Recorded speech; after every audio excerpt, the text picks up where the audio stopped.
My guy, Eru, what's good, man? What's up, man? How you doing, man? How you been? What's good? What's good, man?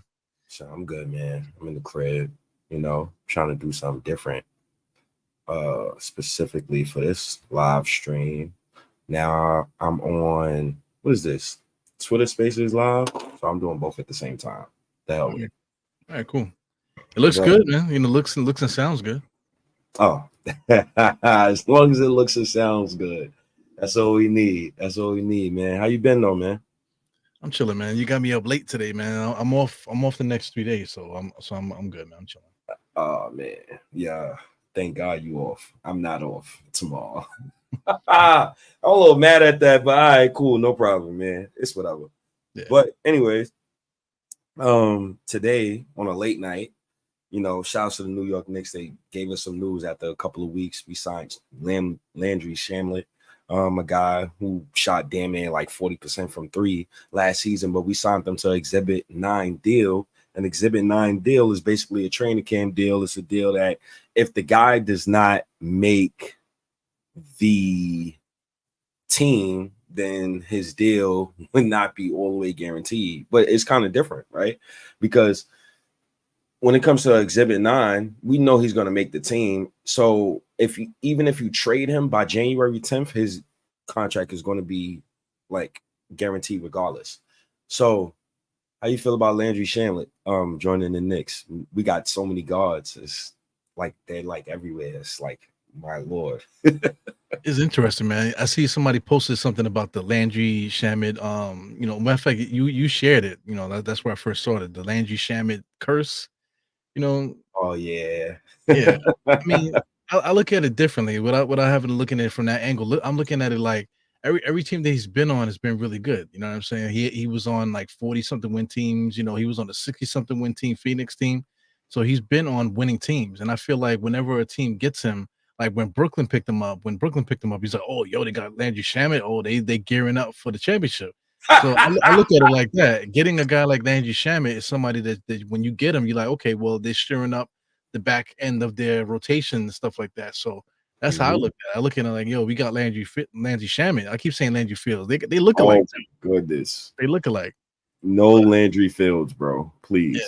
but getting him, it's just like automatically everybody's saying like, yo, is there a trade come? Like, what's happening here? Like, you don't get a guy like this to just sit on the bench. That's You a know, fact.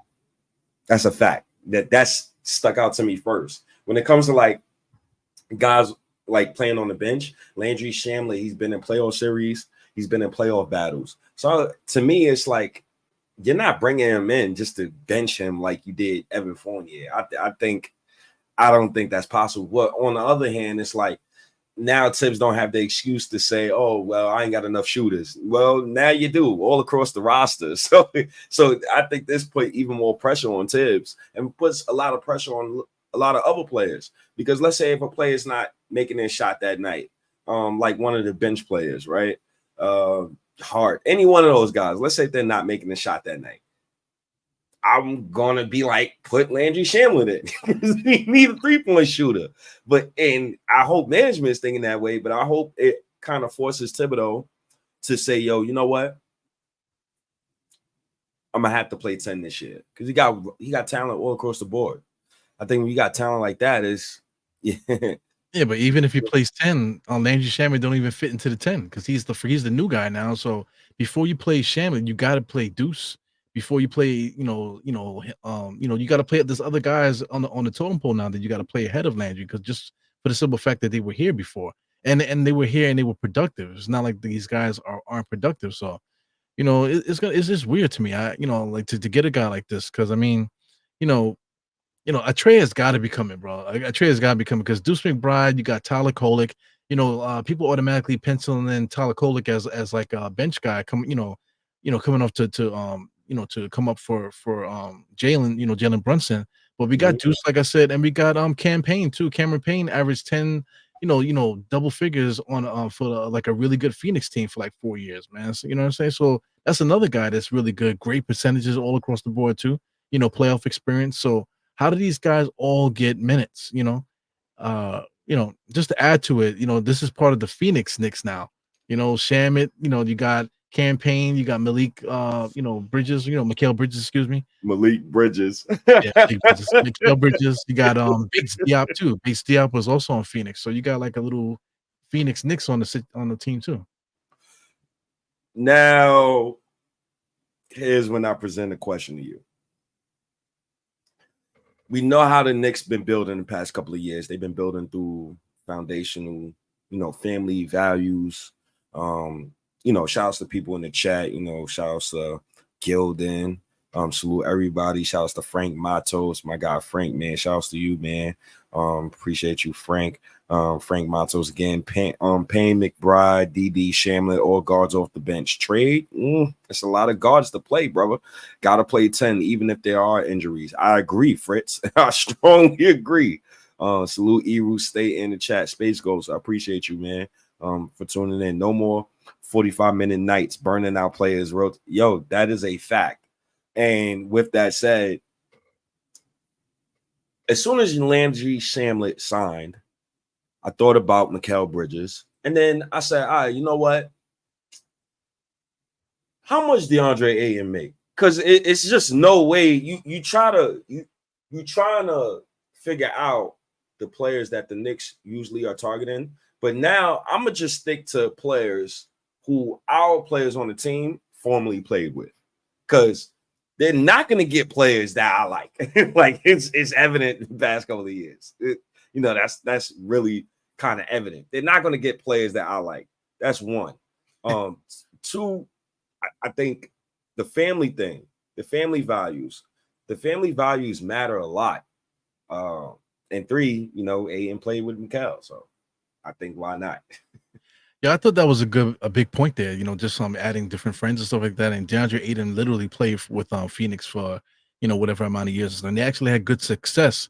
Just with the simple fact that the Knicks have OG and it worked well with Josh Hart, but now we got Mikal Bridges now, so Mikal Bridges and OG could rock the forwards. In the modern basketball, like you said, add Ayton in there as a true person that can literally score. If you give them the ball, he can score. He can actually make layups and things of that nature. You know what I'm saying? So it does work if we decide to go that route. You know what I'm saying? Family atmosphere.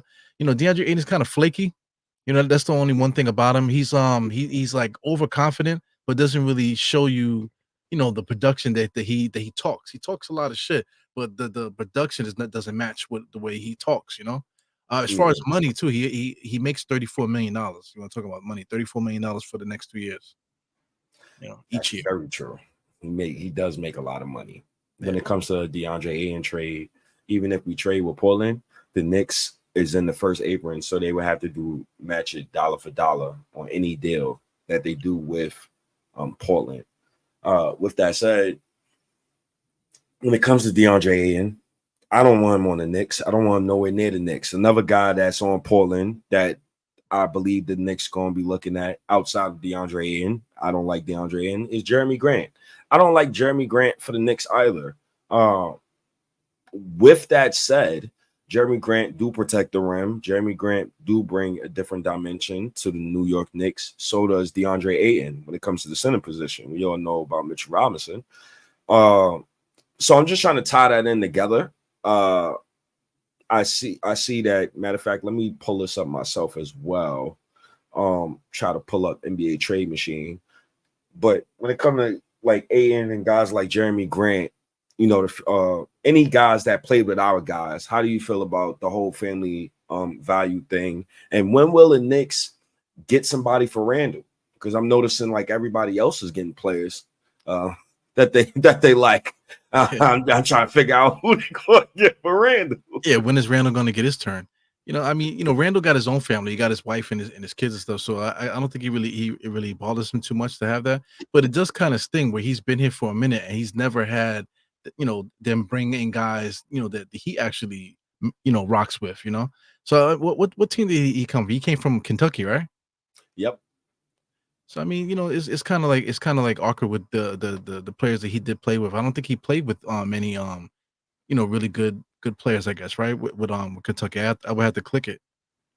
Not even Kentucky. Just in the NBA in general, like who he played with. He played with Kuzma, he played with Lonzo. You know, he played with Brandon Ingram. He played with all of those young boys over there. Jordan Clarkson, those type Jordan of guys. Clarkson, yeah, he played with those type of guys. And then he go to New Orleans. He played with Drew Holiday. He played with AD. Right. You know, so I'm not. Well, what was the point guard that we had that you know like? He did play with him, right? That's a name I dare not mention again. So State has left the building, but he did play with the guy, man. Should I even mention his name? Alfred Payton. He did play with Alfred Payton, so that's one player that he brought. Ladies and gentlemen, I've officially I've officially cracked open some holy water. Like this guy in my little teacup. Yeah. Oh man. But just look at the players that Randle's played with. You know what I'm saying? We're trying to connect that all together because connecting all of this together means, hey, we building off family tradition. We building off family values. I like what the Knicks are doing. I actually love what they're doing. It actually opens my mind to different players around the NBA. That's the reason why I brought up DeAndre Ayton, and I brought him up today on my Instagram. I mean, on my Twitter. Shout out to Twitter. You know, Twitter is like a that's your home. That's your domain. Twitter is Twitter is like a yeah, man. I love Twitter, man. I love all the social media apps. I'm trying to use everything, man. I'm trying to make sure that you know I'm using everything. I'm using everything to the best of my abilities. And let's go over here to my page because I wrote a nice tweet earlier. Where's this goddamn tweet at? Right? And right here, basically, matter of fact, let's put you in the picture, right? So right here, Jalen Brunson, Dante DiVincenzo, Mikal Bridges, OG Anunoby, DeAndre Ayton. It's modern basketball. It's functional. You know, the only thing is that DeAndre doesn't really pass the ball really well. You know, so I mean, the game would just have to be Jalen Brunson doing his thing. You know, I see you got DiVincenzo in the backcourt with him with Mikal Bridges, OG. I mean, it could work. I can see it working logistically on the basketball court. You know, you can come up with a scheme of how that group could work together. Yeah, I mean, it's just a thought. You know, there's other lineups that the Knicks can acquire when it comes to trying to actually like build this roster. But when I was looking at it, I'm like, oh man, I don't mind that lineup. At the same time, do Knicks fans mind that lineup? You know, Knicks fans go out in a tweet, they say, oh man, State, man, hell no, he's soft, this, that, and the third. But then I think about Thibodeau, the big man whisperer. He just made iHeart goddamn $90 million. So, you know, just throwing thoughts out there, man. But you know, it comes down to skill set too. You know, he actually, you know, could pass the ball, he can move the ball, he could score like around the dotted line, foul line, extended area. He could shoot the jump shot too. He didn't really do that too much with the Knicks, but just you know, being able to create offense and you know attack the rim. Kind of Ayton doesn't really necessarily do that. He could do that, you know, but just in the way that you know that Hartenstein did it, you know, the way that we did it in a team concept. I'm not sure if Ayton can do it. But like, you know, another side of that is that, you know, Phoenix actually literally won 60 something games with this guy. So he has been involved in a winning situation. So I haven't really watched Phoenix like that. I just know Ayton being super soft, you know, I got pictures of the coach cursing him out. I got the pictures of Mikal Bridges pulling him to the side, trying to talk him down off the ledge, and him all sad and shit. They won 60 plus games, and he's on the side sad and stuff. That's the only pictures I get from the dude, man. But I mean, you know, they did win those games, and he literally played most of them. So there's got to be something to it. He's got to be a good player at least. I really don't know how to call that. Yo, gotta be. I when it comes to Ayton for me, honestly, it was the finals, man. It was the finals, man. When I seen a play where like he just wasn't working hard. You know what I'm saying? Like you number one overall pick, you just not working hard. Like it's supposed to be easy and effortless for you. Right. Let me bring this up on the screen here. Where's this man DeAndre Ayton? Let me try to bring this on the screen to make sure we're both seeing this.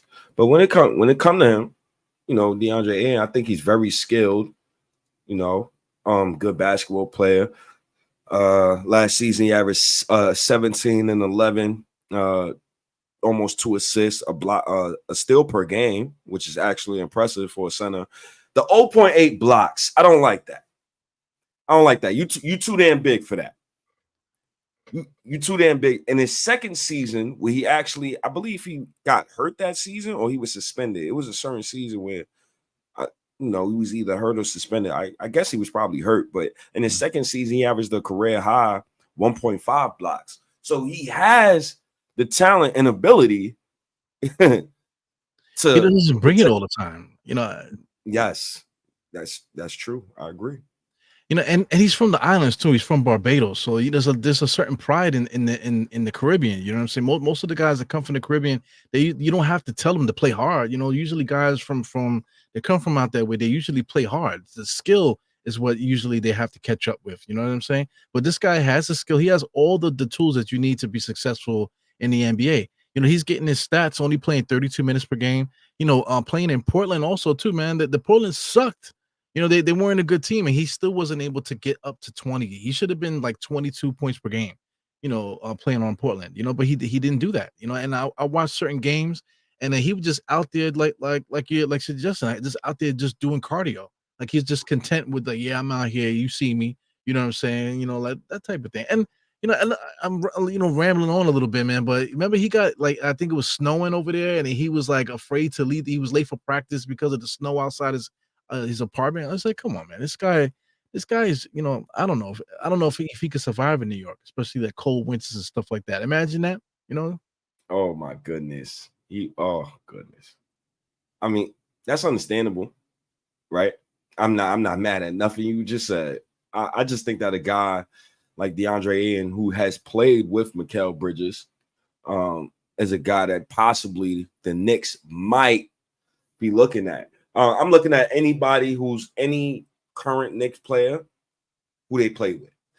That's what I'm standing on right now. I think that's very important for Knicks fans to understand that since this is a family culture, we can't spew the whole, oh, I want this guy. I want that guy. I want this guy. I want that guy. Nah. You gotta spew the, okay, he played with Randle. I think the Knicks are targeting. That's where we're at right now. Honestly. But do you think the trade, they say, like, you know, we have to trade for him dollar for dollar, just about, right? But you know, the NBA will make exceptions just to make the paperwork work. You know what I'm saying? If it's something that benefits the league, you know, if the Knicks get the player that they want, and then they want the Knicks to be that team, you know, the NBA will make shit happen. But he makes 34. Say like Julius, he makes 28. Like Julius would have to be in the trade, because you're not trading anybody else but him. You know, so he would have to be in that trade. So then, in order to add, you know, I'm looking at the trade machine now. So I mean, to make the numbers match, literally, Miles McBride fits in seamlessly in that spot. So it'll be Miles McBride and Julius Randle for DeAndre Ayton. How does that sound to you?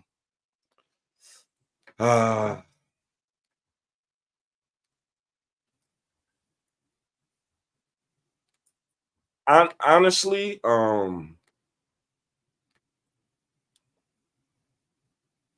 so Julius Randle and Deuce McBride for DeAndre Ayton. It sounds good on paper. I can't lie to you. It do sound good on paper, but at the same time, I also brought up the NBA trade machine. So let me share the screen right here. Mm-hmm. So we're losing our backup point guard, basically. Let me put Randle. Well, we have replacements. So we had Tyler Kolek, and we got Cameron Payne too to fill that spot. So correct. So that's Shamet is also a backup shooting guard, also. So you know that's already taken care of. So let me scroll Damn. Who the hell are we trading again? Portland, all the way down at the end. Portland, yeah. Brain freeze. Come on, all these goddamn gifts. I don't need none of this. Okay, let's scroll down. And $34 million. Trade to the Knicks. The Knicks. Okay. We got a couple necessary contracts here. You got Mitchell Robinson, you got your Josh Hart, you got your Mikal Bridges, got your Jalen Brunson, got your Julius Randle, got your OG Anunoby. Portland would not take Mitchell Robinson back in any deal because they still have Robert Williams on their team. So I don't think they'll take Mitchell Robinson. With that said, you said put Julius Randle, trade to the Blazers, and you said Miles McBride. Yo, honestly, I don't want to trade Deuce McBride.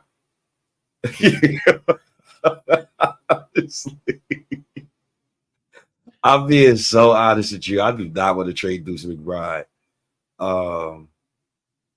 Damn.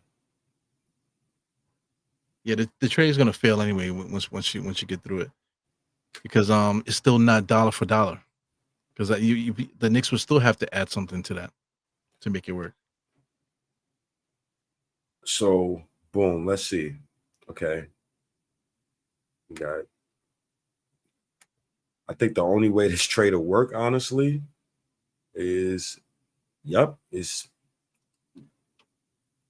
I think the only way the trade will work, honestly, is if, let's see, try trade is if it's failed. Preston Achua cannot be traded because 3 months have not passed since he was signed. He would be eligible to be traded October 28th, 2024.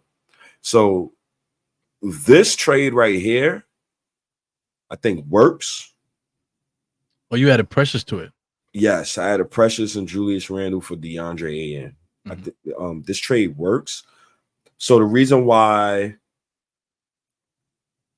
the Blazers do this trade, they'll get Randle, they'll get Precious. They'll probably trade off Randle to the highest bidder, getting off DeAndre Ayton's current contract. I don't know. Honestly, this will have to be a 3-team trade because deep down, I don't see any reason why Portland will want Julius Randle in any deal at all. Like it makes absolutely no sense for them, including knowing the fact that they have Jeremy Grant on the roster still. That's clunky. Right. So, and they're not trying to win either, man. Those guys suck over there, man. Outside of these players, they don't have anybody. Just got a bunch of young guys. Mm-hmm. Oh, they're horrific, man. They're horrific. I remember they low. Yeah, like that. Right, they low. They trying to tank, to get like they tank it for that kid from Duke. What's his name? Cooper Flag. Yeah, man. They're trying to raise the flag. Yeah. Listen, man. Cooper's going to be really good. Yeah. I think these young players that's coming in the NBA now within the next few years, I think a lot of them is going to be really great. You could tell by the way they move. Like I was watching a kid earlier named AJ Dumbuster. I can't really think of his name. Like I can't say his last name correctly. This kid looks like LeBron. Yeah, I think he plays for Utah. Like a team that's man. The first play in that clip that's going viral now, man. He jumped out over the kid and spiked his head. I don't know where these kids is coming from. And there's another clip of AJ where he did a spin move and like a spin move step back and like did a step through. Like I can't even explain this. I can't explain it. Yeah. The skill set nowadays is crazy. The athleticism with the skill set is crazy. I kind of give too much credit to this young generation because I mean, there's always been athletes and stuff like that, man. But just this guy here, he's deserving to being like the number one prospect coming in out of 2025. You know what I'm saying? So I keep telling myself, Eru, the Knicks got to get it done now. They got to get it done. they can't wait, man. Yeah, this is our window right now. We have to get it done because after this, now you're talking about the Cooper Flags of the world. When these kids, we're talking about 3 years from now.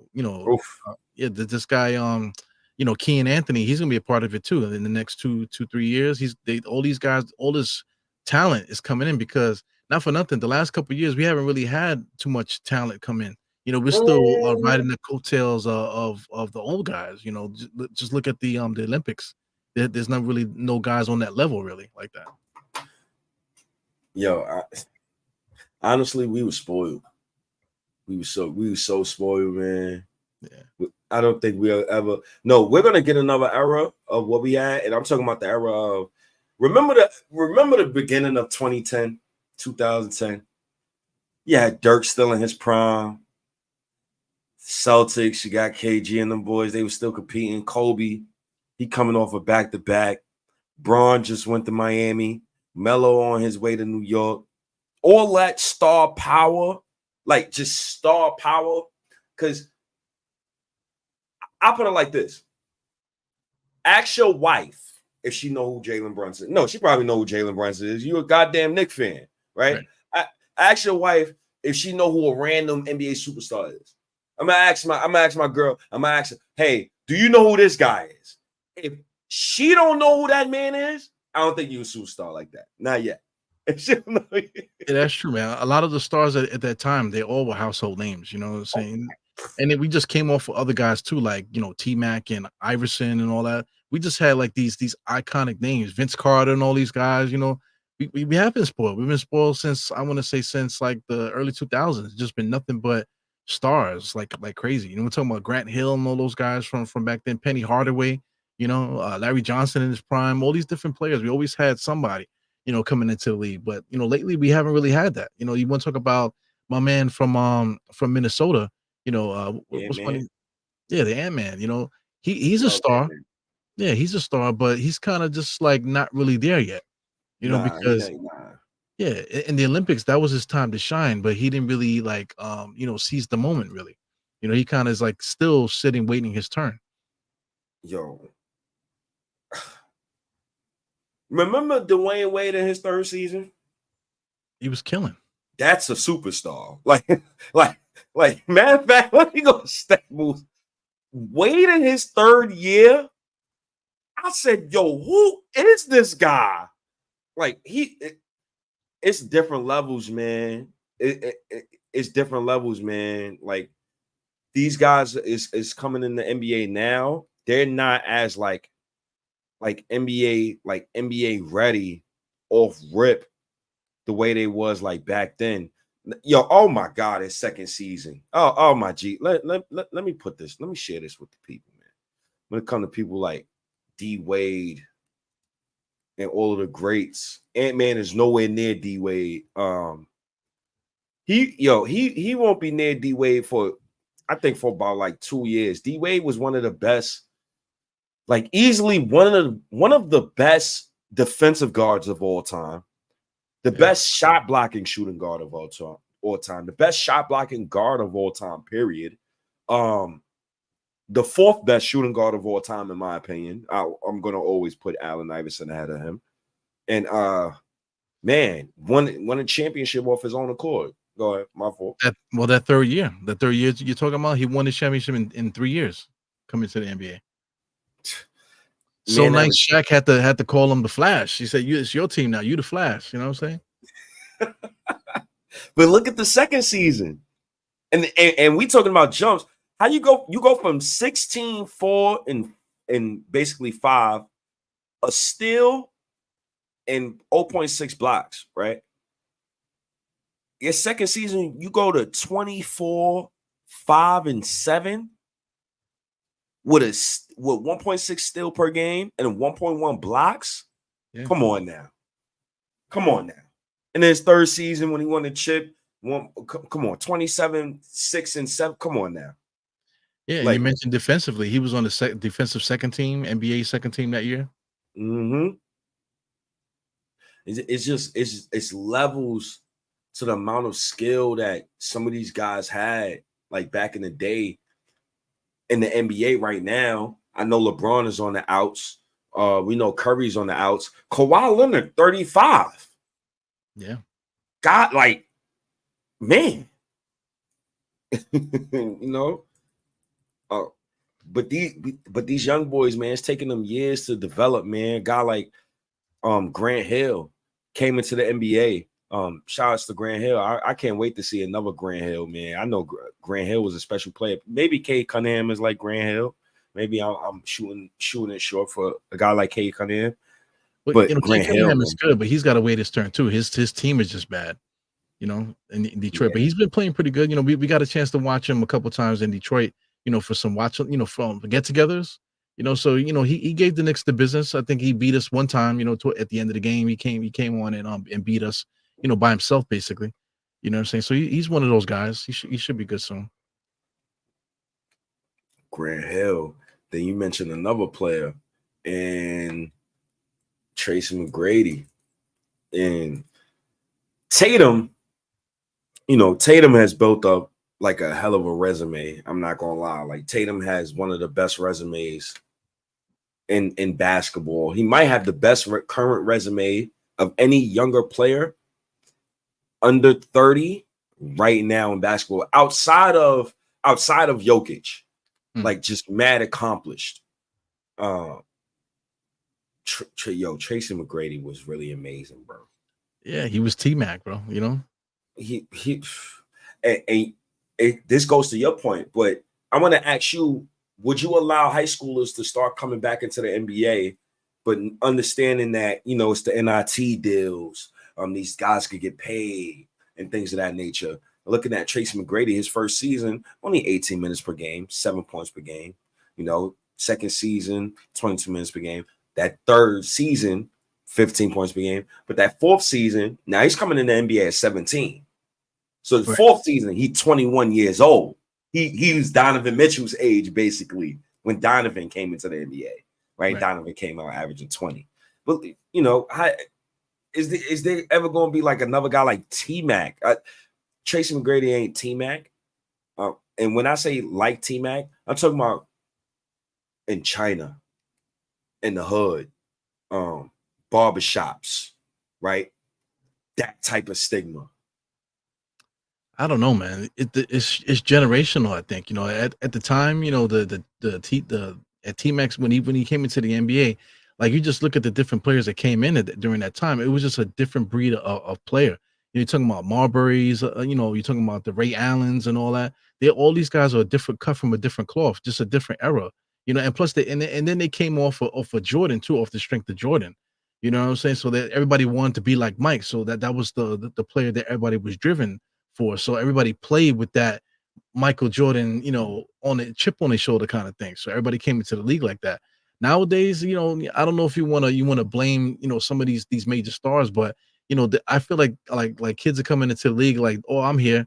I could dunk between the legs, or I could shoot threes, but they're not really coming with that killer, instinct, because not for nothing, how great LeBron James is. LeBron James don't really play with a killer instinct too much. He plays really smart, and whatever. He can really like especially with the Olympics, he can really drive a team to play better. You know what I'm saying? Leadership wise, but himself, he doesn't really have that real hard killer instinct. And I think like this generation plays like that. They got all the skills, they can do everything that all the great players can do, but they just don't have that hard drive. You know what I'm saying? Coming in, I think. Nah, they that. This I don't know. I think they do. I think they do have that drive. I think it's how can I say? They grew up different, right? Yeah. Like a lot of those other NBA players, man, they came from impoverished neighborhoods. Like these dudes is growing up poor. These dudes is growing up with they basketball courts got glass on the court. Like these kids is growing up, man. A lot of their families very wealthy, right? When I say wealthy, I could, middle class, lower class. I'm just saying that the hell with it. Everybody wealthy, right? As long as you're making some type of chicken, right? These guys in the NBA today, they growing up wealthy. They have NIT deals. They got high school deals. They're getting money straight from high school, bro. They're getting money everywhere thrown at them. So I think it's kind of different. Their hunger is kind of different, right? Like a guy like you said, a guy like DeAndre Ayton, and you said DeAndre ain't got no fire. And like sometimes I hate that. I hate those type of I hate that type of terminology, only because like the media puts that perception out. What do you mean? Like to play with because I mean DeAndre Ayton don't really play like he cares. He plays, but he really don't play like he can like he's gonna go at you. He don't never go at nobody, you know. That's true, but Randle played like he didn't care at a point. I don't know But about we're only going off of like the media perception, right? Maybe he does care behind closed doors. Is what I'm trying to get at, right? Maybe these guys sacrifice a lot behind closed doors. We don't know. but at the same time, you know, regardless of whatever anybody feels about Julius Randle still led the Knicks. He brought the Knicks to the playoffs one year. You know what I'm saying? And he's been a leader. He's been a leader with us. You know, he made All-Star teams and that type of thing. You know, he cares. You know, with the thumbs down or whatever negative thing you could say about Julius. You can't say he don't play hard or he don't play with fire. You know what I'm saying? Like he don't play like he cares. You know what I'm saying? That's a fact. That's a fact.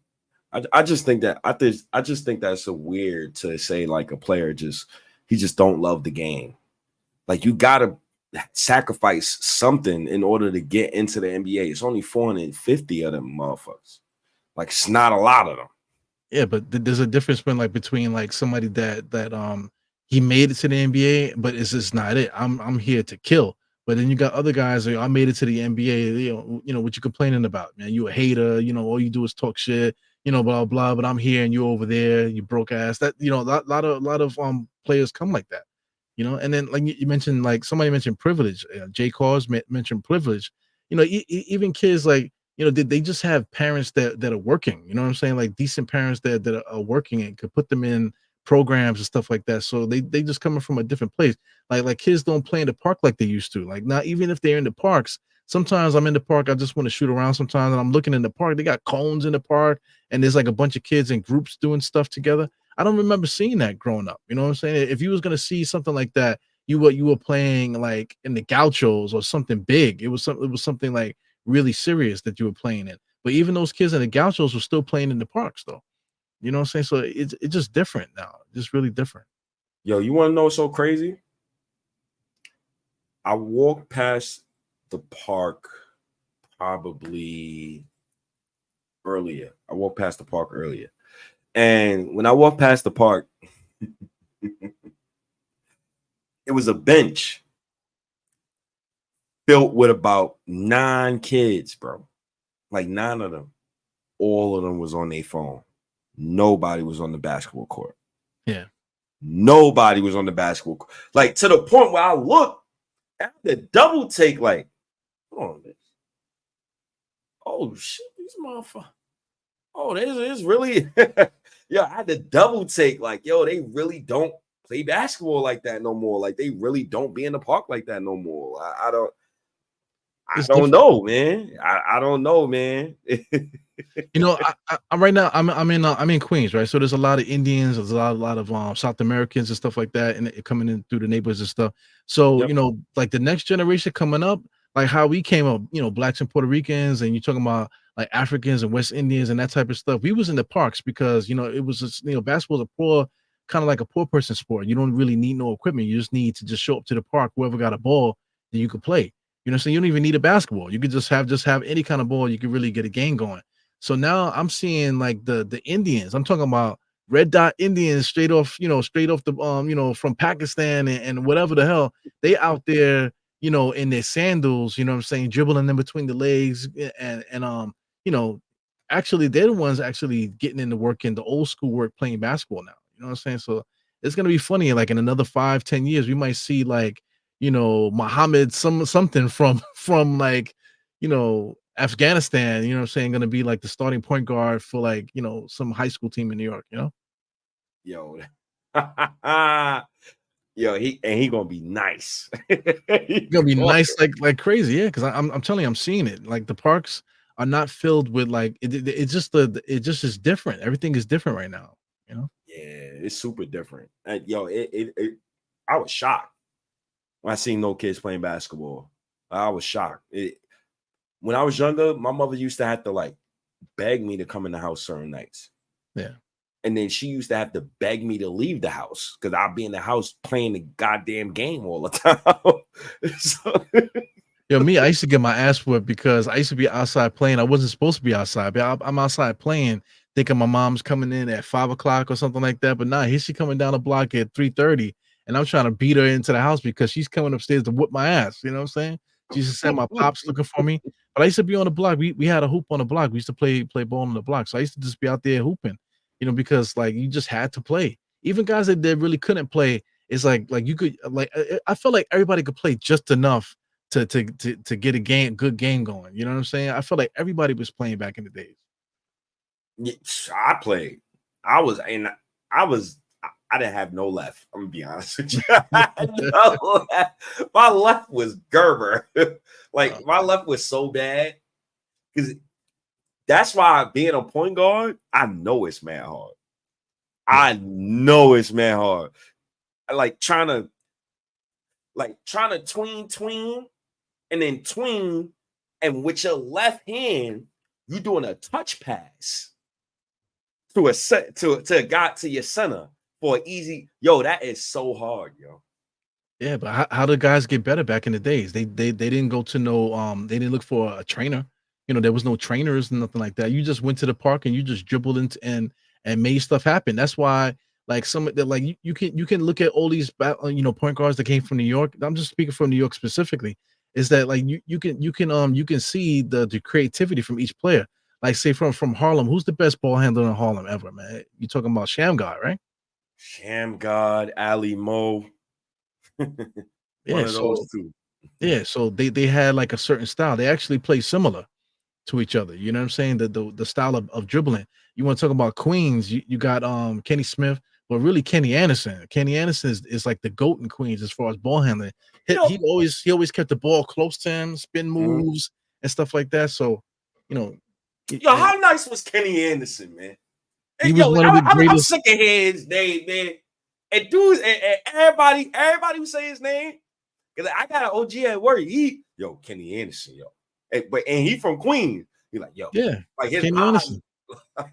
Kenny Anderson was nice. Kenny Anderson is literally like probably like top 3 greatest high school basketball players of all time. He was that good, in high school. And actually, his school Malloy is like in the neighborhood. So I live right near Malloy. So I mean, you know, you had to be there really to really understand it. But I mean, you could look at clips and seeing him in college and what he did to Bobby Hurley with the behind the back dribbling and stuff like that, the spin moves, the no look passes, and he was right here at he lived right there in Left Rack. So it was in the streets. You would see Kenny Anderson. Kenny Smith, I don't remember because he's a little older than Kenny Anderson. But Kenny Anderson, I remember him, because he's like a little older than me. So I remember him, he was just the person to look up to. Him and Rod Strickland and those guys, they were the guys to look up to. My guys was Rod Strickland, not Rod Strickland, Stephon Marbury, and guys that came around that time. Those are my guys. Man. Rod Strickland, Kenny Anderson, Mark Jackson. New York got a whole riches of guards. What happened? Kids don't play ball no more, man. Kids are not in the parks, just working on their handle. I remember I used to be in the backyard and when I used to live, I used to be in the backyard just back there just dribbling. Because like there was no way that you were gonna like stop me from going left or right. I was working on everything back there, and I was a nobody. I was just a kid, learning how to play basketball. And I was like, you had to get your handle up back in the days because it felt like everybody had a handle back in the days. Like New York City, that was our game. We couldn't shoot, but you could not stay in front of us. You know what I'm saying? You cannot stay in front of us, and we was going to the basket, and he wasn't stopping us. That's how we gave it up, at least in Brooklyn. Brooklyn in general. Man, shouts to Ralph, man. Ralph, man, make sure you do some goddamn videos on the timeline, man. I ain't seen you on the timeline in a minute. Yeah, he got something brewing behind the scenes, man. He's trying to get himself together. Kenny Anderson, Sham God. Yeah, man. New York guards, man. I was listening to Cameron on All the Smoke, and he was talking about New York guards and who's the best that he ever seen. But they didn't ask him the question like they don't be. Sometimes when I listen to certain interviews, they don't ask certain questions that the streets really need to hear. Like, why the hell is there is no New York elite point guard right now that I'm hearing, like that you hearing? Like, Right. and when I say New York point guard that you hear about, I heard about Kemba Walker early. Yeah, he might be the last great New York City point guard, Kemba Walker. I heard about I watched Lance Stevenson in high school. Like they was calling him the great one. Nah, they were calling him Born Ready. Born ready, my fault. Born yeah, ready. yeah, I'm from Brooklyn, man. So they've been talking about Lance Stevenson since he was a little kid, man. Since he was like 10 years old, they've been talking about like him, man. And he was Lance, nice back then. oh, he was there. Telfair too. Telfair was nice back in the days too. Yes, shout out to Sebastian Telfair. Loved the Through the Fire documentary. Yeah, loved it, yo. You know who's the best point guard that I have ever seen come from New York? His name was he was in Soul in the Hole. You ever seen Soul in the Hole? That's a basketball documentary. Yes. If you never seen Soul in the Hole, you gotta watch that. That's like number one to watch as far as basketball documentaries and stuff. So they basically followed this kid. His name was Ed Booger Smith. Booger. Everybody in the hood know him as Booger. So when that came out, it bugged me out because I was actually at one of the games that's in the video. I'm in there. I'm a little younger, but I was in there watching the game because Kenny's Kings and that circuit, because it was no AAU. It was just like street ball tournaments, and guys had their own teams, so they used to go around playing and stuff. So I remember watching Ed Smith and Charles Jones too. Charles Jones is another guy. He went to LIU. He actually played for the Clippers one year. You know what I'm saying? But both of those guys are probably the two best players that I've ever seen play up close, man. And Booger Smith, I'm talking about the best handle. The guy used to be almost licking the floor. That's how low to the ground he used to be. No look passes and stuff like that. He was incredible, bro. You got to watch that documentary. Damn, what's it called again? Soul in the Hole. Woo! I gotta watch that. I'm gonna watch that tonight. Yeah, I'm gonna watch that tonight. I'm definitely gonna watch that tonight. You know what documentary I love? Hoop Dreams. Well, if you like Hoop Dreams, you Hoop really gonna like Dreams? That Soul in the and Hole. that's the one with the two young boys with the single mother. They were showing yo, man. I love that movie, man. I love that movie, man. It brings me back, yo. It brings me back. Like when I was younger, and you got the big TV with the black cable box with the red letters. Right. with the legal cable. My mama wasn't paying for cable. I'm tired. Yeah. my pops used to give her money, and she'll pay for it here and there. She used to take his money, have the illegal cable on, and then go get groceries with that money, and then just buy her nails or something like that. She'll make sure she'll put food in the bread and all that. Yeah. But she wasn't paying cable though. Yeah, we didn't have no cable, man. We was just like, you were lucky if you get like a new channel, but just by clicking the channels and shit like that, you'd be lucky, adjust the antennas. Like, oh shit, look, we got HBO for like a week or something like that. You know what I'm saying? Hell yeah. Hell yeah, man. Woo, those are good times, man. I think ESPN was on channel like 30. Yeah, it was still on 28. It was only one ESPN though at that time. Right. It wasn't no ESPN 2. That's crazy, man. And also too, that was the time when they literally just talked about basketball. They talked about sports. Now it's talking heads and everybody's talking shit, and they got all these different shows and everybody's just yelling. Everybody. That's the thing. That's the culture, though, man. Everybody's just trying to be. Hey, look at me. I'm gonna say some wild shit. That I think that's just the culture all around, man. Even what we're doing right now, people got podcasts all over the place. Everybody's somewhere talking shit, and I just think that's what it is. Everybody's just like, it's just a content era. Even like. If you're doing something, it's still a content kind of era. You're doing it for content, not really for the game, the love of the game, really. Yo, you want to know so crazy? Because I was saying this one day. I'm like, yo, after 2021 with the Knicks, I seen like 15 new Knicks podcasts pop up. I'm like, damn. guess the Knicks is hot right now. Yeah, there's a few guys I'm scrolling on YouTube that I never seen before, and I'm looking at them. They got more followers than me. I'm like, what the fuck? Where the hell this guy come from? You know what I'm saying? They got all these followers. I'm looking in the chat, and I don't see nobody in the chat that I recognize. We see guys in the chat, we see them all the time, but I'm looking in their chat, and it's like the people that are following me don't even know about them, but somehow they got like 5,000 followers. I never heard of them before. So I tell you a trick. They wasn't doing Knicks content before. They just changed the content page to a Knicks content page. Yeah. People are buying pages too. You could buy a page? Yeah, people buy pages, man. Or like you said, they'll have like an automated page where there's like butterflies to like nature music and shit. And the next thing you know, they got Knicks content with like 10,000 subscribers. Hey, get in where you fit in, I guess. But the real Knicks fans know. Yeah, the real authentic Knicks fans, because this upcoming season, this season's so important. I can't wait to get it popping already, man. This season is so important. This is going to be the most important season within the past 5 years of like everybody.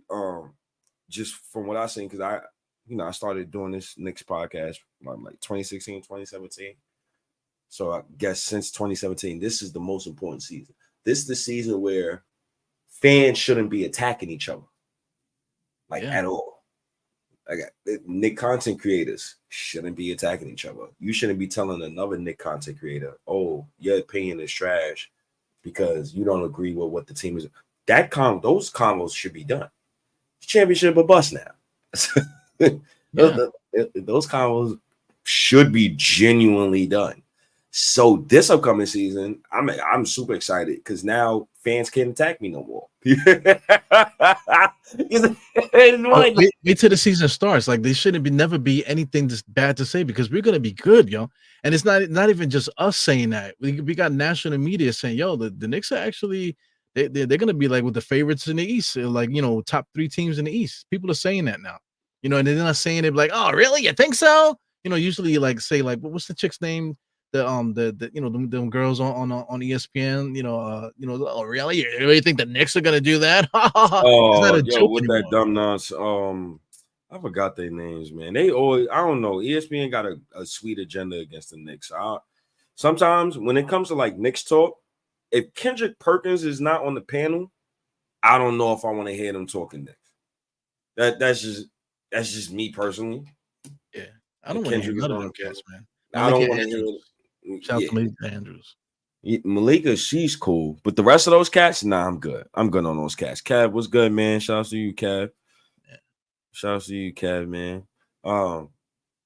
This is crazy. Ooh, Ralph, man. Shout out to Ralph who's in the chat. I wanted to be like Iverson, Ali Mo, Hot Sauce, and Shamgar, and like man. That's what Eric Gar want to be. Probably the most important season, probably since 70, 73, 94, probably 99. Absolutely. Yeah.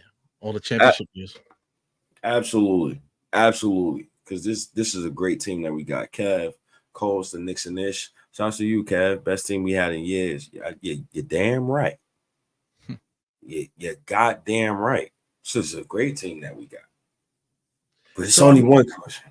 Oh, go ahead. My bad. Well, we got a good team, so I mean, the big topic is like trying to get the center going, or maybe like if there's a trade for Julius. But like, just as the team is currently, put together, like what does this team need? What is the weaknesses of the team? Because I was trying to figure that out too. Because we need to do this, that, and the other. But what are the actual weaknesses of the team? Because I feel like we got all bases covered when it comes to perimeter defense. We're talking about outside shooting. We're talking about the ability to rebound. And pass the ball, create shots. We have everything, all the boxes covered. So, how does this team get better if it can? What can we do to make the team better?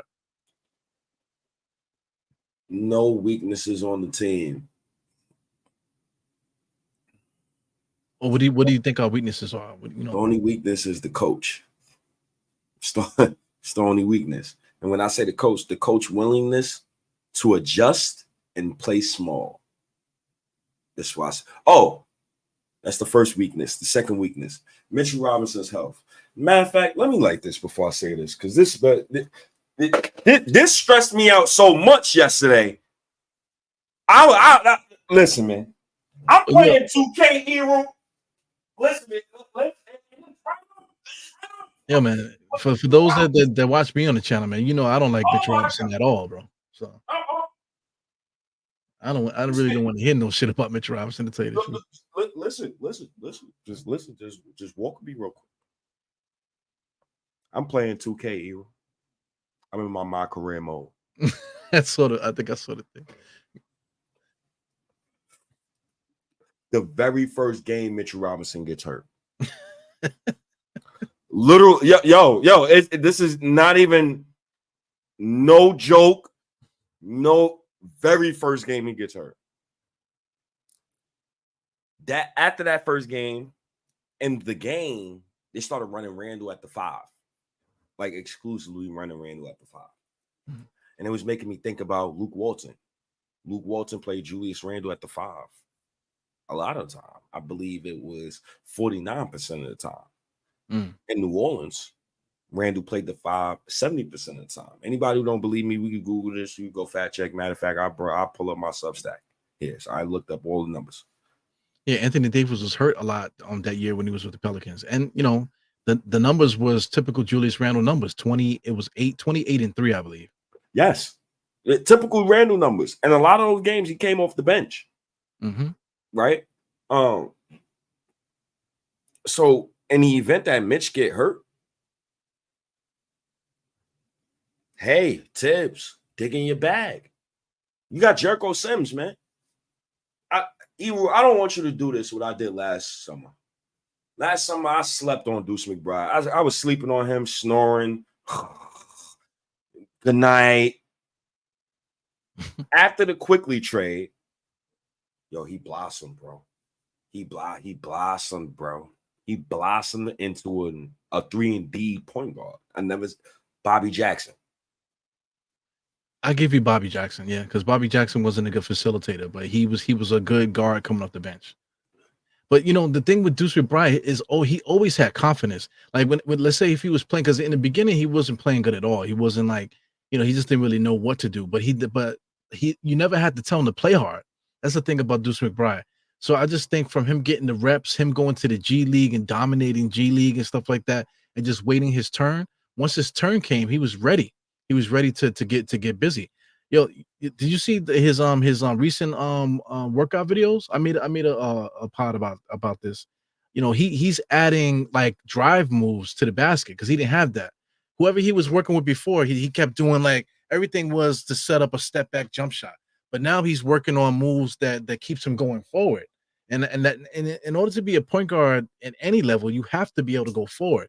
So if he can show that he can create a shot and go forward and do the step backs when he needs to, then now we got a whole different player here. Now we got somebody that like, yo, what are we gonna do now? But what's his trade value like? Because I'm being greedy. I'm being greedy. Listen, man, nobody on this whole Villanova thing. I love what the Knicks are doing. Nobody's off the table for me for that, because the next trade is going to be for that guy. It ain't going to be for no regular Mikal Bridges. Nah, it's going to be for the whole shebang. So a guy like Deuce McBride, hey man, it's either one or the other. Either he's going to produce this season or he's going to be put in a trade package, right? Yeah. And this comes with a question I want to ask you. Why hasn't Julius Randle been re-signed yet? That's a big thing too. You know, because I mean, you know, Julius is a little bit different too. I don't think Julius is really stressing about it too much because you don't hear nothing behind the scenes, because you would hear something. You know, if something was happening, you would hear something. Somebody would be saying, "Oh, I heard this," you know, because people, you know, agents and stuff, they like to plant stuff, you know. But I think Julius is a little different. I don't think he's really too worried about, you know, oh, I got to lock up the bread.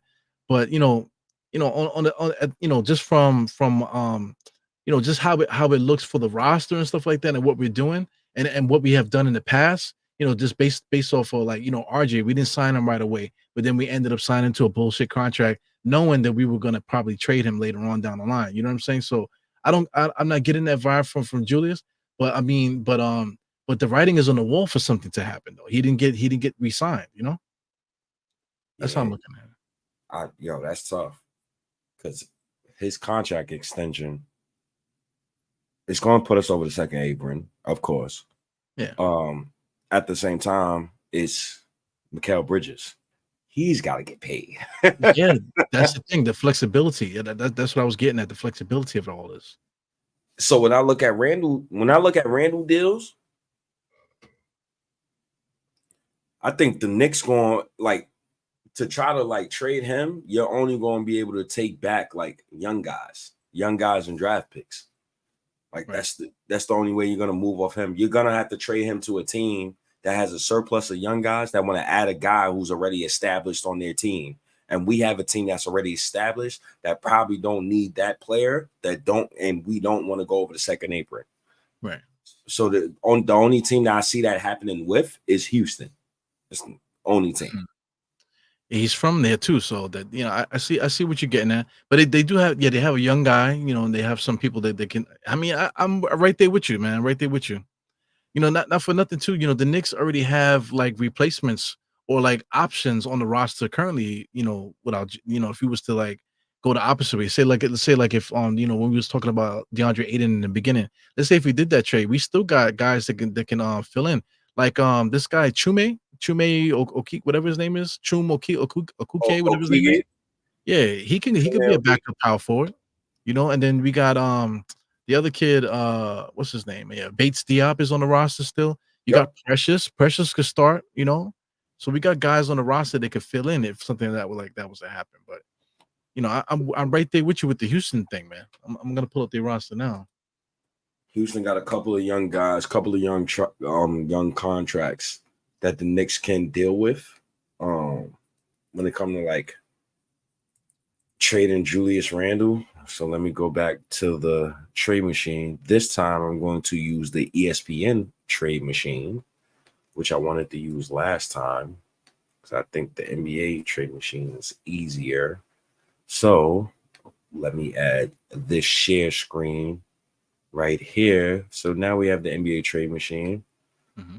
Let's put New York. Let's put Houston. Where the hell is Houston? I know I'm not bugging. I don't see no guy.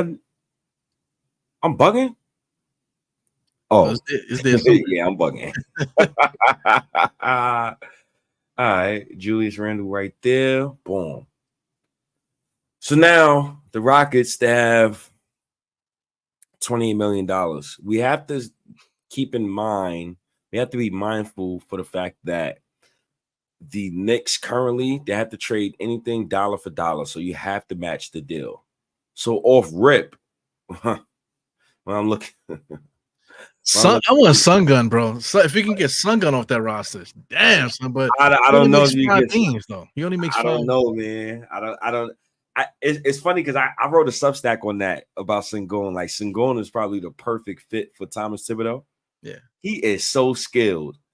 The issue with Sengun is it's not even an issue. So it's a couple things. When it comes to Jabari Smith Jr., when he started at center, the Rockets went on a win streak. Right. So that's worth noting. Like they can play without Sengun. It's also noted that Jalen Green plays better without Sengun. Like significantly better. A guy like Sengun, oh my goodness. If the Knicks could they could pull off a Sengun trade, but I don't think that's possible. So looking down here, Sengun only makes $5 million goddamn dollars. So any trade with Randle and Sengun, they'll have to start with Sengun and Dylan Brooks. Yeah. Right. I don't think the Rockets will do that. I don't think they owner is that stupid. You got to be stupid as hell in order to offer the Knicks a trade like that. I think a trade with the Rockets would be Dylan Brooks and a guy like Jabari Smith Jr. for Julius Randle. You probably add in something else. You don't add in Deuce McBride because the Rockets got a surplus of guards. Mind you, we have Landry Shamet. He's on Exhibit 9. So it depends on what the Knicks want to do here. But this is what the trade will be centered around. Jabari Smith Jr. and Dylan Brooks. Right? That's a great deal. I think it's a great deal for both sides. It depends on how Houston looks this year, how Sengun looks with the rest of those guys. Because you got to play Amen Thompson. Like he has to play. Don't forget about Terry Easton too, man. He got to play. Yeah. Shepard got to play. That's your third overall pick. So back-to-back third overall picks got to play. Sengun might be the odd man out. Well, I'm looking at Sengun and Dylan Brooks for Julius. That works also. But Houston Rockets already have replacements for Dylan Brooks, and they got center prospects too. They got Jock Lundell. He's there on the roster still too. They have what's they have in here? They got Steven Adams coming back also. So they have guys that can fill in the spots there. I don't think Leon can pull this off, man. I'll be honest with you. That would be crazy, man. That man. It works. It's so successful on the NBA trade machine. It's funny. It's funny because for both teams, like hindsight, if you're just looking at this from afar, you would think, oh, it's saying the Knicks use the taxpayer mid-level exemption or the non-taxpayer biannual exemption to sign free agent. Therefore, Landry Shamet. So if Landry Shamet deal wasn't on NBA trade machine, this trade would go through. Whew. If the Knicks could pull this off. Oh my goodness. Yeah, man. The writing is there. Something could happen if he really wanted it to. Something could happen. It can. Shout out to Sully, man. And I still say your name wrong. My fault, man. Yeah, Cully. Yeah, Cully, man. I call Sengun Sun Gun. I've been calling him Sun Gun forever, man. You know what I'm saying? Sun Gun. That's the ghetto way. Yeah, Sun Gun. Yeah, your name is Sun Gun, fam. Until you prove it, your name is Sengun. You know what I'm saying? That's the ghetto way, man. But that's a team that will look at him. I was listening to Zach Lowe pod like the other day. He had Bobby Marks on there, and they was running through like a lot of hypothetical trades that the Knicks could do. I hated every single option. Said Clippers, hell no, they got nothing I want. They said Utah, I'm not dealing with Danny Ainge. Dealing with him was like dealing with the devil. Yeah, fuck that guy, man. Fuck Danny Ainge. It's been fuck Danny Ainge since he came into the league, man. When he was with Boston and when he went to other teams, fuck Danny Ainge. I'm not dealing with him, man. So, and then there was another team that they named, but those was basically the teams. Another team that comes to mind for Randle, San Antonio. Oh shit! Okay. No, but unless they giving me Devin Vassell back. See, that's why it's a conundrum every time. But then Stephen Castle is gonna have to show up, right? Because remember they got Chris Paul, so it's like a domino effect this year. Like a lot of things gotta play in our favor. Yeah, with certain trades that happen. I can see Julius Randle. I can see him going to San Antonio. I can see Dallas too as another team. They have nothing I want. Yeah, Dallas don't have nothing in it. They have trades that could work, but they have nothing that I want. I like the Houston trade because I'm looking at it now. Because we mentioned in the beginning with DeAndre Ayton at center. Even before that, we was talking about Cat. In the trade for Cat for Julius. You know what I'm saying? So like a center makes sense. Getting a center that's high usage center makes sense for the Knicks because we just simply have guys that can fill in spots already. We have we could trade guard people away because we have excess and quality guards on the Knicks. The front court is set also. We have quality people at the forwards, you know what I'm saying? So we can make something happen, man. At the center spot. Yo, man, it's gonna be tough, man. These next 12 months is very important for the New York Knicks. These next 12 months, because somebody going. Somebody going. Not everybody is gonna make it there, Not everybody's gonna make it. I want to throw something at you. Let me put back up the NBA trade machine.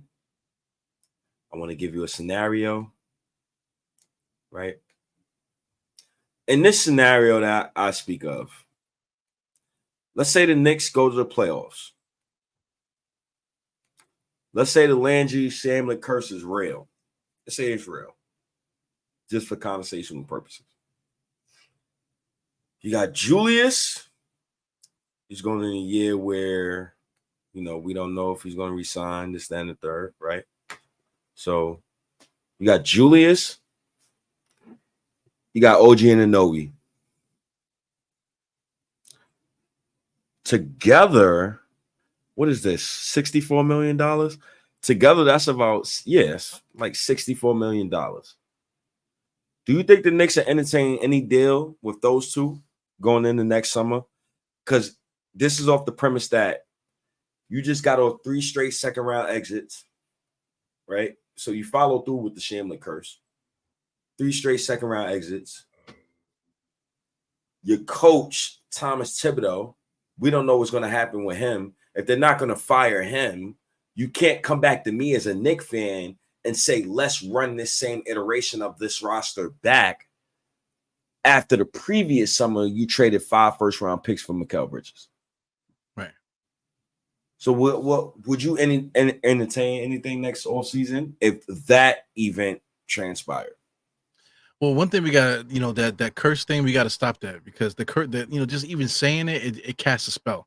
We're casting the spell that whoever made that wanted to cast. You know what I'm saying? But as far as trades, we're gonna do everything that we can to win. So if something makes sense where we would trade certain players to get somebody else good back, then we have to do it. But we at the stage now, like you said, it's big dog time now. We won't be trading guys just to trade them. Like, these guys will have to go into a trade to get somebody big. And we talking about heavy hitters. Like, Giannis is the number one guy, because I'm looking at Dame and that team that they have between Dame and Giannis. Injuries aside, Dame and Giannis didn't mesh well together. They're gonna have another year together. Dame is older, and stuff like that. So I can't.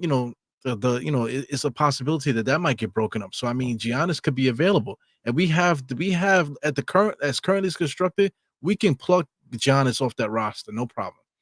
You know what I'm saying? We can give them quality players to get a Giannis. So I'm with it. Whoever, if it makes sense and we can make it happen, I'll trade anybody to get what we need. Giannis, Mikal, Brunson.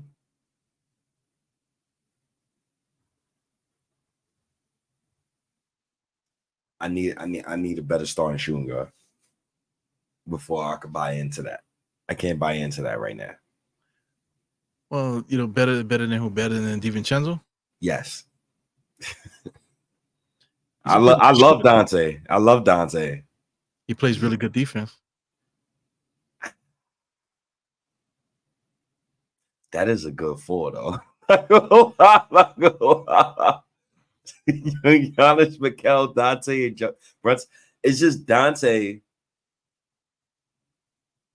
It's not scary enough for me.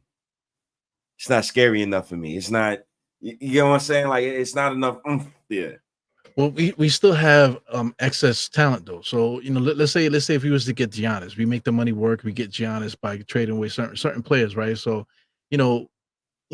what player would you want to add to that if you can have it your way to make it the way that you want it?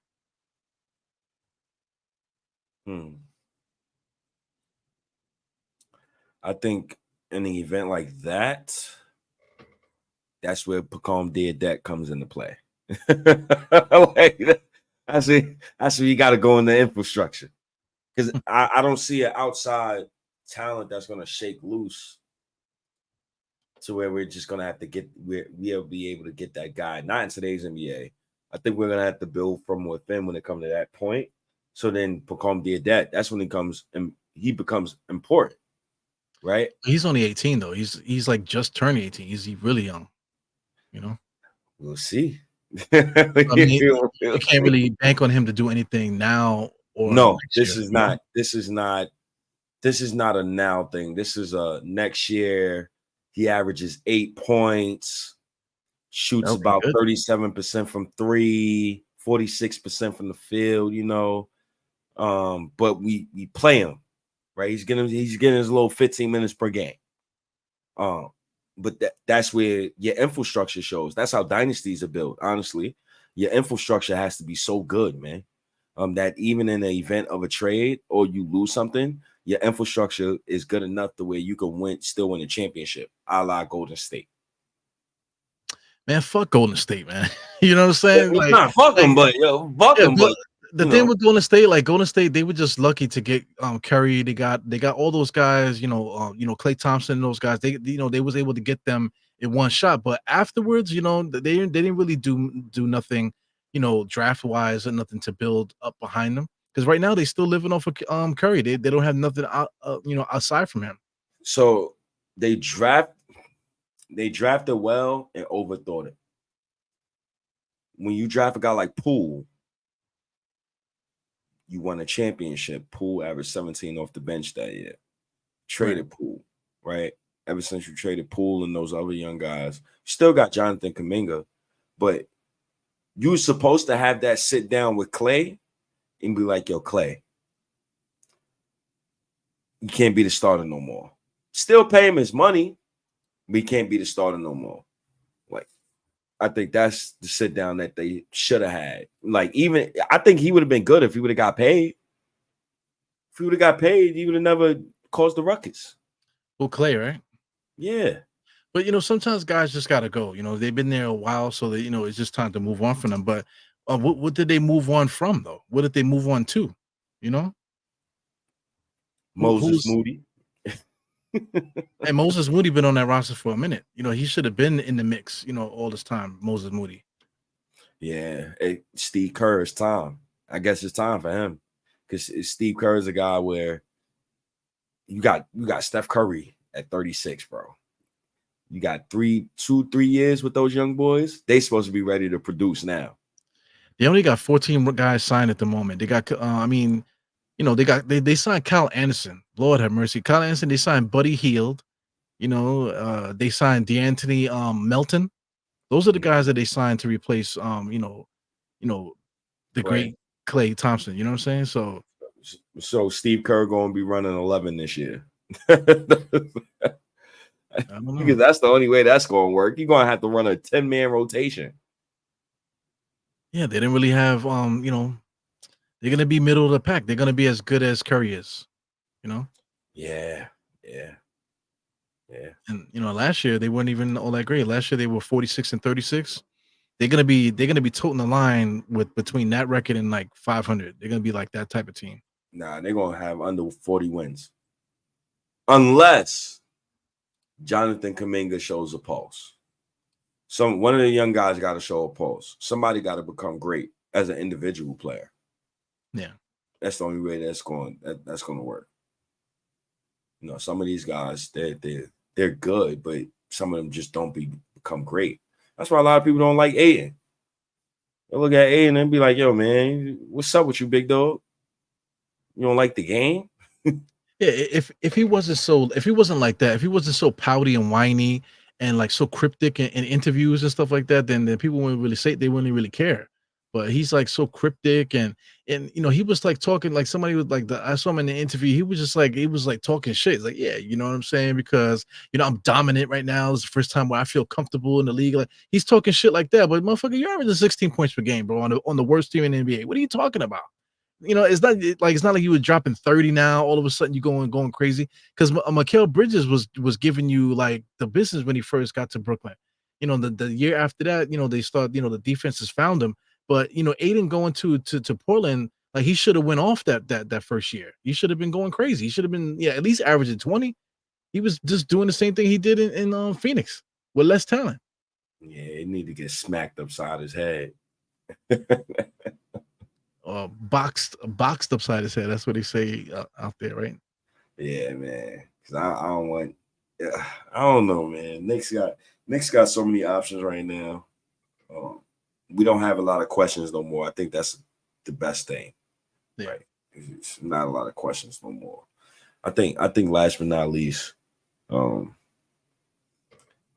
what's the one thing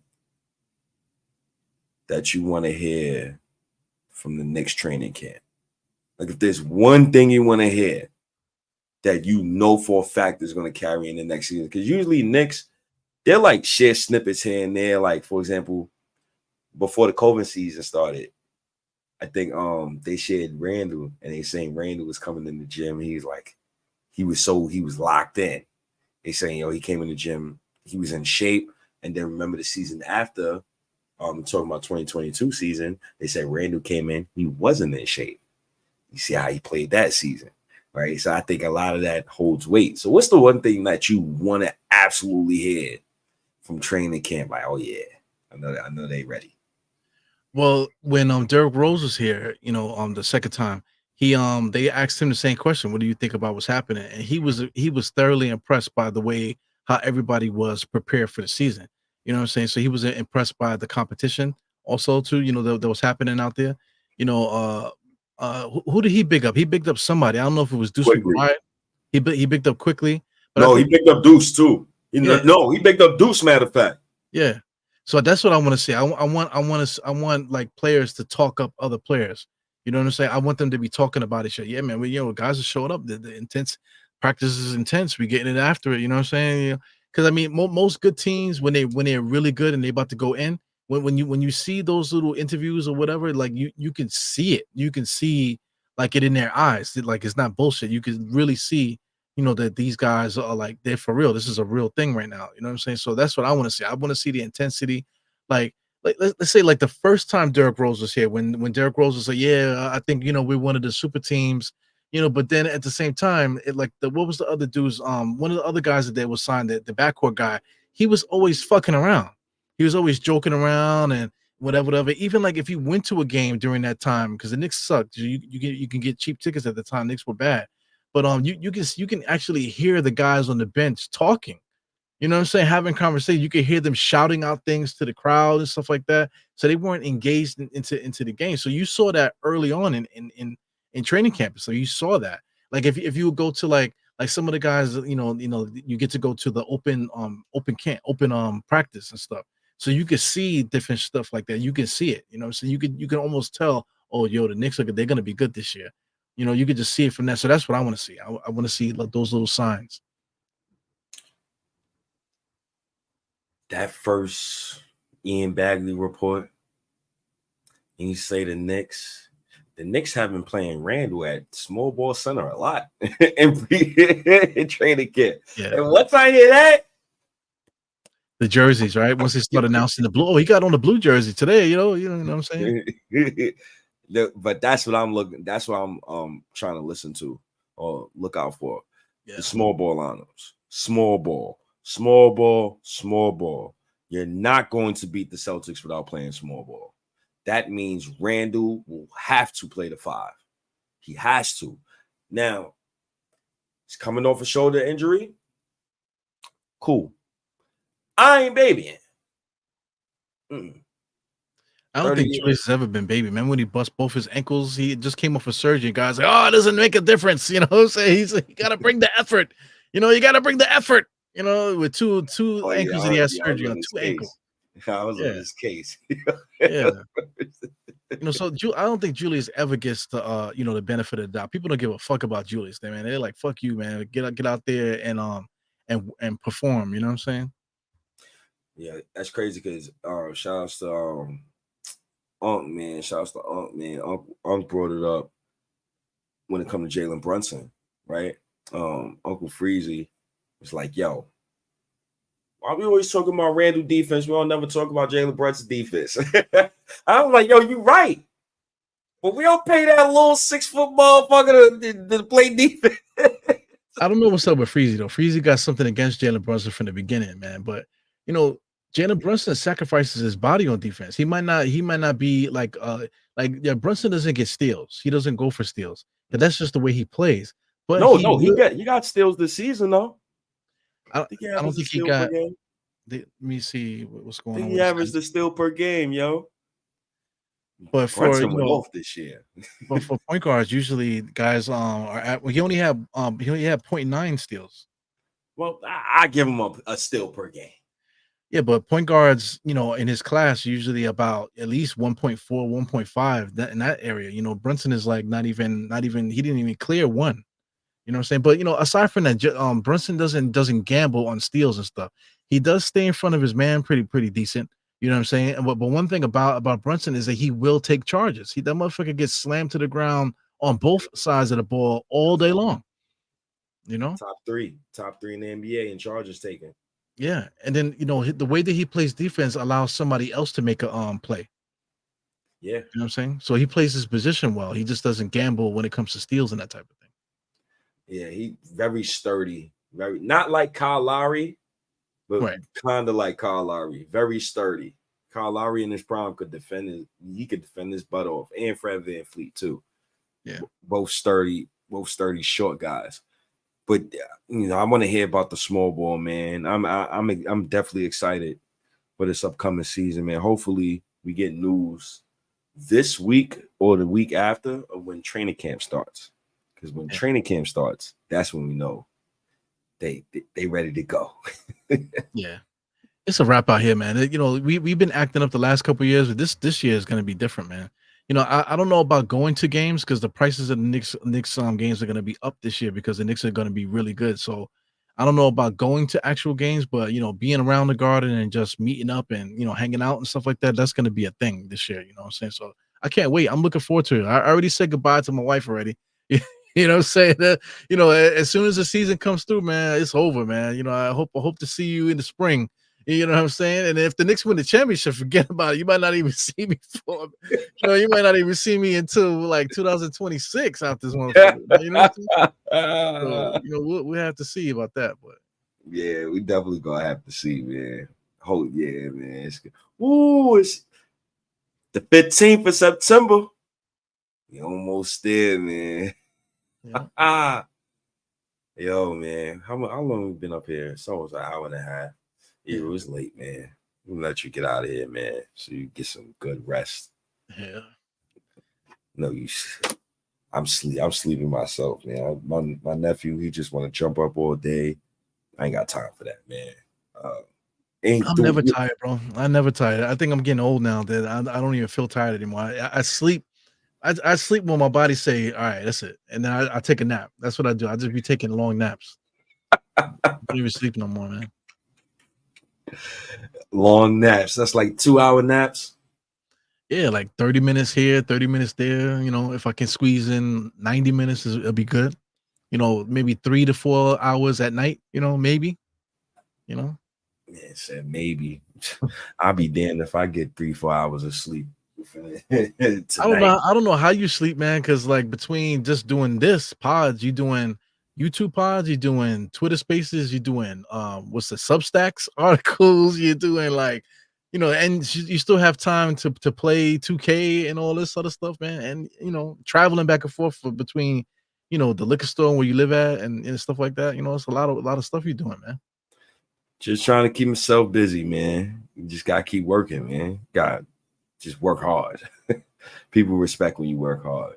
I don't think people don't really respect when you don't work hard. I noticed that. Yeah. So hopefully if they see the effort, hopefully they keep showing the love. Yeah, man, but they showing love to a lot of people that ain't showing no effort, man. So that's a whole nother story right there. Oh my goodness. I don't. I'm just tired of the bullshit, man. You know what I'm saying? Like the last year and stuff, especially with the stuff that's happening with we talked about it before with Morning Brew and all this other stuff, and it's just other people like everybody's clicking up and people fighting each other and there's stuff behind the scenes happening. Man, I don't give a fuck about that shit because I didn't get into the shit to be fighting people. I got into this because I love the Knicks. You know, like how me and you connected. We connected through the incident. Next thing you know, it's been years now. We've been doing this and shit. You know, I got to share different moments with you. We talk about certain things. You know, I get to, you know, I just get to touch you. You know what I'm saying? We could be like, okay, well, we're friends now. And shit. Shout out to Cully and Kev. I met all these guys in person where we're like we see each other. It's like love. You know what I'm saying? It's like I did not get into this to be fighting people because I got people in my life that I cut off already that I don't want to have nothing to do with. So why would I lead, now get into this and have to deal with that bullshit, man? It's about the Knicks, and it's about like you said, like all the arguing and stuff. Now it's go time, man. Championship talk, man. We should be in it together now. That's all that matters at this time right now. So that's why I would love to just keep it like that. Keep it, keep the energy in that direction. Yeah, for sure. Hopefully it stays in that direction. Hopefully somebody won't tell me I'm a fake fan this year. Yo, you got to nip that shit in the bud, man. You know what I'm saying? Like, yo, you want to talk about that, man? Guess what? Boop, you out of here. You know what I'm saying? Kick him out the chat or whatever. Because I mean, those days are over, man. I don't want to hear that bullshit, man. You know what I'm saying? People are fucking haters, bro. People will be hating. Like how could you hate on something that ain't nobody making no money on? Ain't none of us are making no fucking money. You know what I'm saying? The only person that's really making anything is freaking CP and Knicks Fan TV. Those are the only guys making money. Nobody else is making no bread. You know what I'm saying? So why are we fighting over shit that ain't nobody making no bread? Ain't nobody making no money. And we're not even talking about millions of dollars. We just talking about a couple thousand. People ain't making generational money off this shit. So why the fuck are we sitting here wasting our time arguing about dumb stuff to expose takes and all that, man? Fuck you, bro. You know what I'm saying? Let's get back to these Knicks. I just don't want to fucking hear that bullshit, man. Yeah, It's funny because I try to run a post game space like after every game. Right. This summer, and I count it. I got it all on my phone. What I do, Eru? I've been documenting. Whenever somebody do something stupid that I didn't like, I got it in my phone in my notes. I haven't lost this phone all year. Like I haven't changed my number all year. So whenever I get kicked out of a space for having a different opinion than somebody else, I documented it. I got kicked out of over 11 spaces this summer that I didn't host. Right. This year during post game, oh yeah, I'm just straight booting you. If you trying to over talk, you trying to don't talk about Thibodeau and this that, I'm gonna boot you. Because I don't want to hear that. I only want to hear objective, good basketball talk, good dialogue. I don't want to hear I'm a bigger fan than you are. Oh, you're not a good fan as me and this, that, and the third. And then, like, I disagree with somebody, like on Twitter or something, and then the dude will be like, oh, you just saying that because you want to sell merch. Motherfucker, I've been doing this shit with no merch, motherfucker. I don't care. And what kind of sucker shit is that if we be counting somebody's pockets about what they selling on merch and stuff? Like, man, get the fuck out of here, man. Another dude, he gonna be like, oh, what he said? Oh, go write another Substack. Nigga, what you providing for Knicks fans? It's stuff like that. I'm not going through this year. Like, yeah, you see me on the timeline. You see, I don't argue with people on the timeline no more. Yeah, I made a comment. I made a comment about the ladies of Knicks Twitter, man. There's a lot of beautiful women in Knicks Twitter. I was just joking around and stuff like that, man. But we sitting there arguing, and you talk about, oh, you just doing it because of merch, man. You get zero pussy, fam. You get nothing. You know what I'm saying? And then all these women that love the Knicks is your opportunity to mix and mingle and really, but instead of like doing that. You know what I'm saying? And maybe like try to meet people and maybe possibly find somebody, that you could spend time with or whatever. No, you want to spend your time just being like a fucking lame, being a fucking sucker, just like you know what I'm saying? You get no ass, you got no girls, you know what I'm saying? All you do is live to fucking argue with State about stuff. State is living his life. Steve is getting pussy, you know what I'm saying? Go get yourself some fucking pussy or something, man. What the fuck is this shit all day arguing about dumb shit or trying to like or expose this person, all this, that, and the other, man? Fuck that bullshit, man. I'm tired. I'm just tired of seeing it. I'm tired of that's why I can't get with the Twitter spaces. And that's why I don't really invite nobody to the channel like that no more. Only MBK. I'm not inviting nobody to the channel because I just don't want no receipts of assholes that I had that I interviewed, and then later on down the line I got this guy on my fucking timeline, that with his picture on my timeline, and saying that I talked with him, but meanwhile he's a fucking asshole. Yeah, I don't want no connections with that. I don't want that in my space because I took 8 weeks off this summer because of the goofy shit, man. I'm over it. I'm over it. You know what I'm saying? Yeah, sometimes, even I gotta recharge. Like I woke up one day, I'm like, damn, like I'm reading messages and stuff. I'm like, damn, you really think I'm stupid because I want the coach fired, bro? Like, you want dude brought up my pops because I want the coach fired. And it got to a point where I'm like, you know what? I can't go back and forth with these dudes no more. What I'm gonna start doing, I'm gonna do the reverse shit. I'm gonna say, why is you not dissing me harder? like tell them, thank you for subscribing, and please, tune in or hit the bell for more content. You know what I'm saying? That's what you do. Thank you for sharing. Try to flip it on them to make it a positive. Because this season, I'm not for that shit, man. I'm definitely not going through that no more. Like going back and forth with people. Yeah, I just want to love the Knicks, and that's it, man. We could talk Knicks all day. We can debate, argue. Let's have some fun. You know what I'm saying? But let's have some fun. That's where we at right now. We're not at a point where I'm trying to prove that I'm smarter than you and this, that, and the other, or I'm trying to expose you and trying to destroy your channel, your credibility and stuff like that, man. Whatever, dude. I'm over that shit. Yeah, that's my final thoughts. Yeah, it's funny because a company man, I label them company man, a known company man I know, and these dudes they put out no Knicks content in weeks. So when somebody tells me like, oh well, you just do it for click, I mean, hey, you could take a vacation, but don't tell me like I'm a fake Knicks fan and I'm doing it for the money. I don't do none of this for the money. I actually do this for free. When I see Knicks content creators put up their Substacks, you got to pay for it in order to read the whole thing, I feel like that's disingenuous and it's disrespectful because it's people that living certain type of lives. They can't probably pay for that. Like, even if it's $1, probably can't pay for it. So I try to make sure everything is for free. Everything.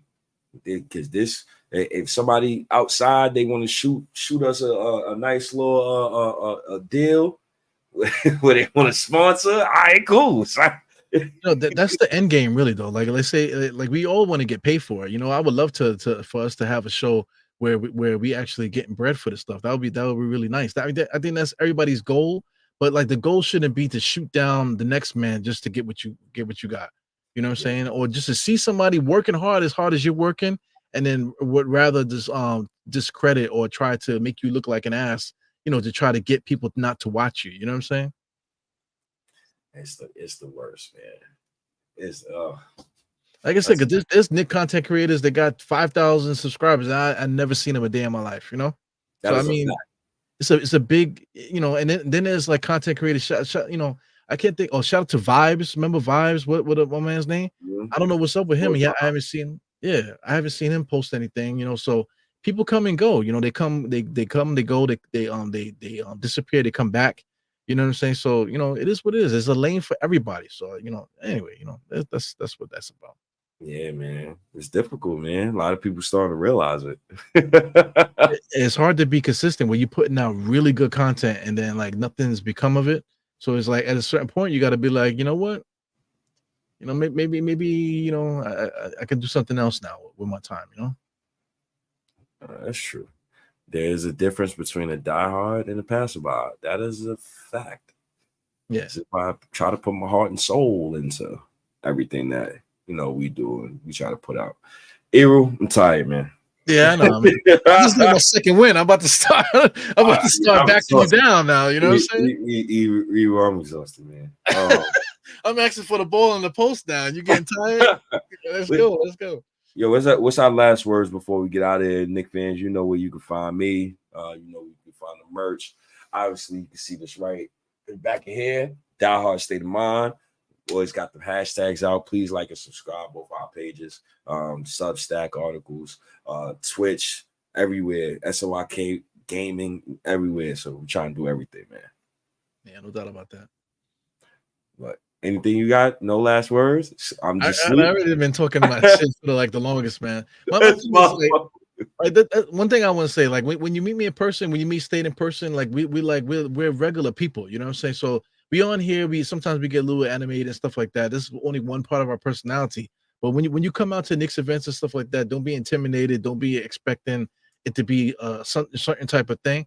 It's everything is love when we all together, man. So I just want people to understand that, you know. And then, like I said, State is a real person. I'm a real person too. I think we're pretty much authentic to ourselves, you know, when it comes to real life, man. So that's all I want to say, you know, that, you know, just get out there, enjoy. You know, if you're in it for the right reason, man, I want to be a part of it, man. So, you know, that's all. Yeah, man. Let's go Knicks, man. What that's up? all I got, man. I'm tired, man. I'm ready to go eat two cheeseburgers. I made 2 cheeseburgers, man. Shower. I'm knocking out. But with that said, shout out to everybody who tuned in. Shout out to everybody who joined. This is another Die Hard State of Mind. What is this? Episode 93. Episode 94. So we're gonna get the training camp. Once I get the notification that the training camp is announced, Die Hard State of Mind 94 will be coming soon to y'all. But with that said, man, I appreciate all of you Knicks fans that's watching, man. The audio will be out later on tonight. Thank you guys. God bless. I'm out of here. My guy Eru, he's out of here. Peace and blessings, everybody.